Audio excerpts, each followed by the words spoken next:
আসসালামু আলাইকুম ওয়া রাহমাতুল্লাহি ওয়া বারাকাতুহু।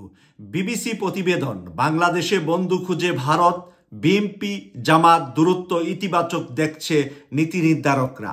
ভারতের নীতি নির্ধারকরা ভালো চোখে দেখছে যে বিএনপি আর জামাতের বিরুদ্ধে মধ্যে দূরত্ব তৈরি হয়েছে বাংলাদেশে। এরই মধ্যে একটি দলকে ভারত বন্ধু হিসাবে নিবে এবং যারা সরকার গঠন করবে তাদের সাথে ভারত কিভাবে বন্ধুসুলভ সম্পর্ক তৈরি করতে পারে সেই বিষয়ে ইন্ডিয়ান টাইমসে এই নিউজটাও তারা করেছেন। আমরা এখান থেকে মানব জমিনে এটা ট্রান্সলেট করেছেন, আমরা একটু মানব জমিন থেকে আপনাদের সামনে তুলে ধরছি। ঢাকায় শেখ হাসিনা সরকারের পতন, প্রধানমন্ত্রী দেশ ছাড়ার ঠিক 15 দিন আগে কথা। বাংলাদেশের সুপ্রিম কোর্টে বিতর্কিত কোটা পদ্ধতি বাতিল করার পরদিন দিল্লিতে প্রথম সারির জাতীয় দৈনিক ইন্ডিয়ান টাইমস সম্পাদকীয় শিরোনামে ছিল ডিস্টার্বিং ইন ঢাকা। এই সম্পাদকীয়তে আরও লেখা হয়েছিল, কোটা বিরোধী আন্দোলনকে ঘিরে যে সহিংসতা দেখা যাচ্ছে তা আওয়ামী লীগের কর্তৃত্ববাদী ও স্বৈরাচারী রাজনীতির উৎসর্গ। ভারতের এখন সময় এসেছে হাসিনার পর কি তা নিয়ে ভাবার। হাসিনার পরে কার সাথে ভারত সম্পর্ক করবে সেটা ভাবনার দরকার ছিল। ইন্ডিয়ান টাইমসে ঢাকায় হাসিনা বিদায়ের 15 দিন আগে তারা একটা সম্পাদকীয় কলামে লিখেছিল এবং তারা ইঙ্গিত করেছিল এবং সেখানে লিখেছিল হাসিনার পতনের সম্ভাবনা নিয়ে। কিন্তু 15 দিন পরে কাকতালীর মতো তাদের লেখা বাস্তব হয়ে গিয়েছে। আজকে সেই লেখাটাই আবার তারা ছাপিয়েছেন। বিগত 1.5 দশক ধরে ভারতে বাংলাদেশের নীতি আর শেখ হাসিনা যেভাবে প্রায় সমার্থক হয়ে উঠেছিল তাতে দিল্লি একটি মূল ধারার শীর্ষস্থানীয় দৈনিক ভারতে রিয়ন্ড হাসিনা ভাবনার পরামর্শ দিচ্ছে, সে তখনও কিন্তু প্রায় অকল্পনীয় ছিল। 15 দিন আগে যখন বলেছে তখন কিন্তু এটা অকল্পনীয় ছিল যে হাসিনা এভাবে বিদায় নিবে, কিন্তু তা বাস্তব হয়ে গেছে 2 সপ্তাহের মধ্যে। ওই সম্পাদকীয় প্রকাশিত হওয়ার ঠিক 2 সপ্তাহের মাথায় ঢাকায় নাটকীয় পট পরিবর্তনের মাধ্যমে ভারতের কিন্তু এখন ঠিক সেটাই করতে হচ্ছে, যা বলা ভালো। হাসিনা পরবর্তী বাংলাদেশ ভারত কি কৌশল নিয়ে এগোচ্ছে দিল্লি সেটা নিয়ে ভাবতে হচ্ছে। দিল্লিকে এখন সেটা নিয়ে ভাবতে হচ্ছে হাসিনার পরে কার সাথে ভারত সুসম্পর্ক করবে বাংলাদেশে, জামাতের সাথে নাকি বিএনপির সাথে। এই 2টা কথাও কিন্তু এখানে উল্লেখ করেছেন এবং এখানে জামাত আর বিএনপির ভিতরে দ্বন্দ্ব লাগিয়ে দিতে পারা ভারতের জন্য এটা কৌশল এবং তাদের জন্য লাভজনক। কারণ যদি 2টা দ্বন্দ্ব হয় তাহলে একটার সাথে ভারত সম্পর্ক করবে। শেখ হাসিনা চিরকাল ঢাকায় ক্ষমতায় থাকবে না এটা জানা থাকলেও সেই দিন যে এত তাড়াতাড়ি আসবে ভারত আসলে তা ভাবতেই পারে নাই। শেখ হাসিনা থাকবে না এটা ঠিক আছে, কিন্তু এত দ্রুত কম সময়ের ভিতরে এই ধরনের ঘটনা ঘটবে এটা তারা চিন্তাও করতে পারে নাই। ভারতে এখন তড়িঘড়ি সে দেশের নতুন অন্তর্বর্তী সরকারের সাথে সম্পর্কের সেতুগুলো তৈরি করতে হচ্ছে। দিল্লি বোঝার চেষ্টা করছে সেই সরকার কাদের প্রভাব বেশি এবং সেই ব্যক্তি বা সেই গোষ্ঠীগুলো তারা আদৌ চেনেন কিনা। পাশাপাশি রাজনৈতিক আওয়ামী লীগের ভবিষ্যৎ আপাতত অন্ধকার। সেখানে লেখছে আপাতত আওয়ামী লীগের রাজনীতি বাংলাদেশে অন্ধকার, এটা বোঝা যাচ্ছে দিব্যি।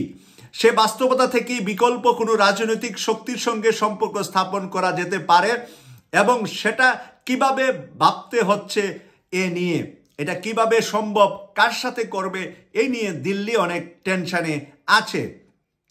বাংলাদেশে ক্ষমতা পালাবর্তনের পর সে দেশে জামাত বা হেফাজতে ইসলামের মতো ইসলামী শক্তিগুলো দাপট ও রমরমা ভারতের জন্য একটা উদ্বেগের কারণ হয়ে উঠেছে। বাংলাদেশে পট পরিবর্তনের পরে জামাত এবং হেফাজতে ইসলামের মতো ইসলামী দলগুলা এখন ভালো অবস্থায় আছে, সেই কারণে ভারতের এখন মাথা ব্যথা চলছে এবং ভারত সেই নিয়ে ভাবছে। তাছাড়া গত কয়েক বছরে ভারতের বিভিন্ন রাষ্ট্রায়ত্ত ও বেসরকারি সংস্থা বাংলাদেশের বিভিন্ন খাতে শত শত কোটি টাকা লগ্নি করেছে।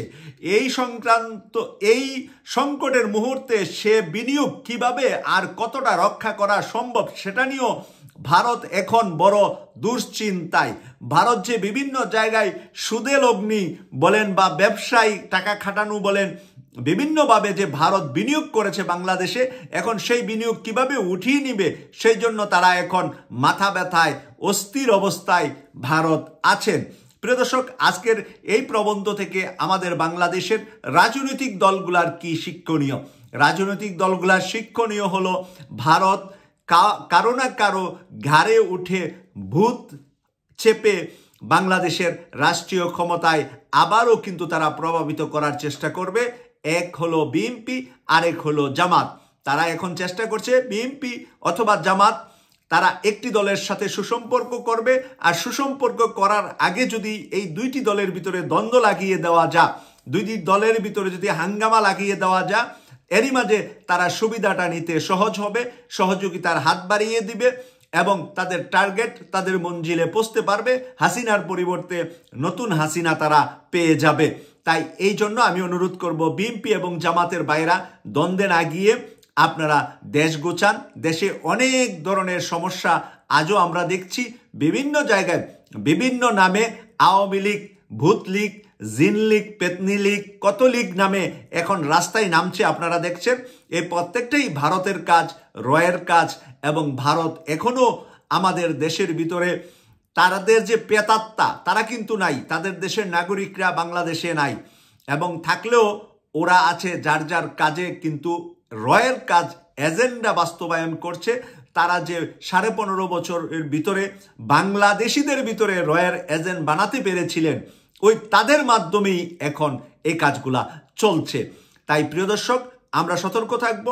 আমরা জামাত এবং বিএনপি সহ সকল বিরোধী দলে যারা রাজনীতির মাঠে ছাত্রদের পাশে ছিলেন তারা যেন আবারও ঐক্যমতের সাথে কাজ করেন।